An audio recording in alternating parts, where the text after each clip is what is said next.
दोस्तों, आधुनिक तकनीकी तेज़ी से बढ़ रही है और इस तकनीकी के दौर में तमाम लोगों के रोज़गार छीने जा रहे हैं। खेती किसानी में जो दुर्भाग्यपूर्ण स्थिति बन रही है वो ये कि उससे धरती की माटी की जीवाश्म यानी उत्पादन क्षमता जो है वो ख़त्म होती जा रही है।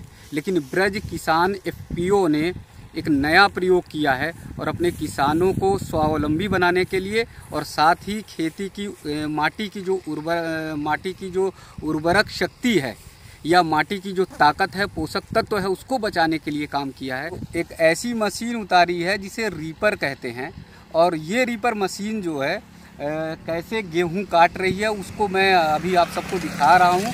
इसके फ़ायदे क्या क्या हैं उसके लिए मैं जो है ब्रज किसान एफपीओ के डायरेक्टर से बात कराऊंगा। हमारे साथ में हैं संतोष सिंह जी। तो संतोष जी से बात करूंगा कि इसके फ़ायदे क्या क्या हैं मशीन के।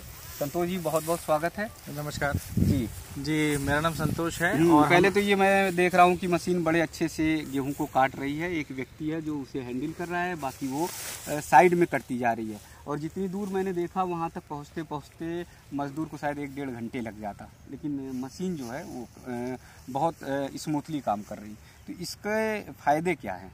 जी, सबसे पहले फ़ायदा तो ये है भाई साहब कि मुख्य रूप से अधिकांश किसान जो हैं वो कंबाइन करके एक बहुत बड़ी बड़ी विशाल मशीनें आती हैं, विशालकाय मशीनें आती हैं, वो ज़मीन से काफ़ी ऊंचाई पर फसलों को काटती हैं। तो पहला नुकसान कि उस मशीन से बहुत सारे जो किसान जो मजदूर वर्ग हैं उनकी रोजी जाती है, नंबर 1। नंबर 2 कंबाइन से जी।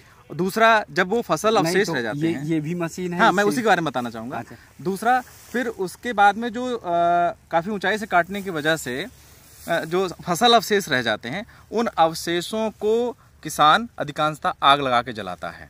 तो सबसे पहले तो पर्यावरण का नुकसान हो रहा है और दूसरा जो भूमि के अंदर जो पोषक तत्व जीवाश्म जो है वो नष्ट हो जाते हैं। तो इस प्रकार से चूंकि टेक्नोलॉजी में हम लोगों ने इसको मैनुअल चलने वाली जो यंत्र मतलब कि इंजन से चलने वाली है लेकिन हाथ से चलाई जाएगी, और इसमें ये हम लोगों ने अपने एफपीओ के द्वारा अपने एफपीओ के किसानों को ही दे दिया है। तो क्या है कि वो स्वयं से उसी ठेके पर काम कर रहे हैं जैसे पहले कर रहे थे, बस वो काम सुगमता से हो गया और कई किसान मिल करके कर रहे हैं। तो वैसा जो एक दिन में जो आधा बीघे काटता है, आज वो एक किसान एक दिन में कम से कम 5 बीघा आराम से काट लेता है इससे।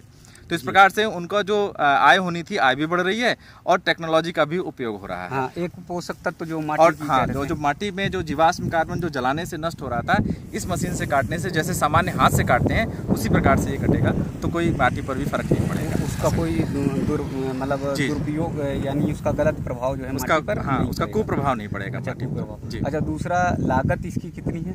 लागत इसकी जो है लगभग 1.5 लाख रुपए की मशीन पड़ी है हम लोगों के लिए। और सामान्यतः जो अगर हम लोग का जो एक बार कैलकुलेशन है कि लगभग अगर ये 300 बीघा यानी कि 60 एकड़ अगर भूमि ये काटाई कर लेती है तो मशीन ये किसानों की अपनी स्वयं की हो जाएगी। इतना है। फिर 300 बीघे, हाँ 300 बीघा। दूसरा, ये सामान्य केवल गेहूं काटने वाली नहीं है। गेहूं के साथ में आपका धान भी काटेगी, मक्का, ज्वार, बाजरा, मूंग, उड़द, इस प्रकार की सारी लगभग फसलें काटेगी। गन्ना, ढैंचा और 1-2 जो अरहर, इस प्रकार की फसलों को छोड़ करके। तो यानी एक मशीन से बहुत सारे काम, तो सहभागिता के द्वारा इसको हम लोग स्थापित करने को। अलीगढ़ में ये मतलब पहली, दूसरी, तीसरी, ये मेरे संज्ञान में ये हमारी दूसरी है। से पहले एक और हमारे एफपीओ के पास के किसान हैं जिन्होंने ले रखा है, जो चला रहे हैं पिछले 7-8 दिनों से। तो अलीगढ़ में दूसरी ये मशीन। हाँ, ऐसा कह सकते हैं। जी। तो दोस्तों, अभी ये मशीन देख रहे थे और संतोष जी ने ये बताया कि सबसे जो खास बात है कि माटी की पोषक तत्व जो उसे बचाने की ज़रूरत है, तो इस मशीन से पूरी तरह से बचा रहेगा। जीवाश्म जो है माटी का वो बचा रहेगा। और हाँ, मज़दूरों की मजदूरी भी नहीं छिनेगी। जैसे कंबाइन से बताया जा रहा है कि कंबाइन से सैकड़ों मज़दूरों की मजदूरी छिनती है।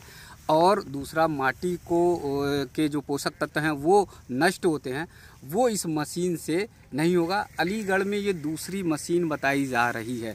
तो ब्रज किसान एफपीओ जो है नए प्रयोग कर रहा है और वो प्रयोग जो है भारतीय कृषि पद्धति जो प्राचीन थी उसी से जुड़े हुए, उसी के अनुसार कर रहा है कि जिससे किसान के हाथ में रोजगार भी रहे यानी काम भी रहे और माटी के पोषक तत्व भी वो खत्म ना हो।